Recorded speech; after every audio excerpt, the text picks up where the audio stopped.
ये question olympiad में पूछा गया था। क्वेश्चन क्या है, एक सर्कल गिवन है, डीसी एक टेंजेंट है सर्कल पे और एई डायमीटर है एक सर्कल का, और सेंटर ओ है। ए और सी को तुमने ज्वाइन किया है, तो फिर बी है मिड पॉइंट, ठीक है। ए सी डी एक एंगल बना रहा है एक्स, जिसको हम लोग को निकालना है, और ये क्या है, एई पैरेलल टू डीसी है, ठीक है। तो फिर मान लेते हैं कि सर्कल का रेडियस आर है, ठीक है। तो ये लेंथ आर हो जाएगी और ये लेंथ आर हो जाएगी, ठीक है। अब ध्यान से देखोगे तो ओडी को अगर हम लोग ज्वाइन करेंगे तो भी आर है, लेकिन ओडी को जैसे मान लो अगर तुमने ज्वाइन किया, ठीक है, तो ये भी आर है, और ये टेंजेंट है तो ये 90 डिग्री होगा, और ये दोनों साइड पैरेलल हैं तो ये भी 90 डिग्री होगा, ठीक है। लेकिन यहाँ पर अगर तुम ज्वाइन करोगे तो फिर इस आर का तुम अच्छे से फायदा नहीं उठा पा रहे हो, क्योंकि तुमको फायदा किसका उठाना है, A B equal to B C का। तो तुम एक काम क्या करो कि ए ई को एक्सटेंड करके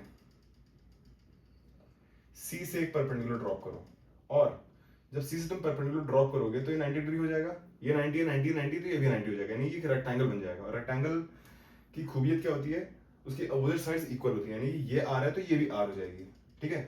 अब यहां से तुम क्या कर पाओगे, अगर तुम बी और ई को ज्वाइन करोगे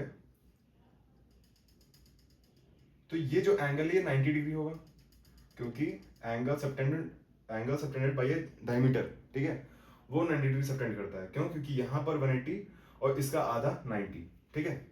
ये 90 हो गया, और ये साइड बराबर दिया, मतलब A B equal to B C दिया है, बीच वाला एंगल 90 है तो ये भी 90 हो जाएगा, यानी कि दोनों एंगल बराबर है, और बी ई कॉमन साइड हो जाएगी, यानी कि जो ट्राइंगल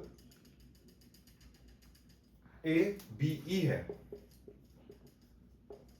वो कॉन्ग्रुएंट टू हो जाएगा ट्राइंगल बी ई सी,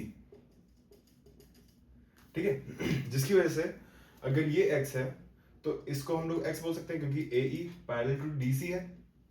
अगर ये x है तो ये वाला एंगल भी x होगा, क्योंकि दोनों ट्राइंगल कॉन्ग्रुएंट है, ठीक है। ये x है, ये x है, तो ये वाला एंगल एक्सटीरियर एंगल हो जाएगा, जो सम ऑफ टू अपोजिट एंगल्स होता है, तो ये 2x हो जाएगा, x प्लस एक्स 2x। अब देखना ध्यान से, अगर ये पूरा 2r है, ए ई 2r है, और इन दोनों ट्राइंगल्स को हम लोगों ने कॉन्ग्रुएंट बोला है, तो EC की लेंथ भी 2r हो जाएगी, ठीक है।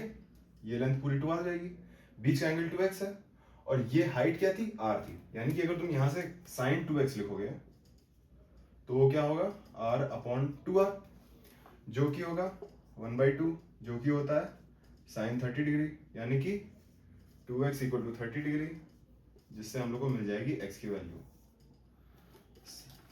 ऐसे होगा इसका आंसर, सॉल्यूशन।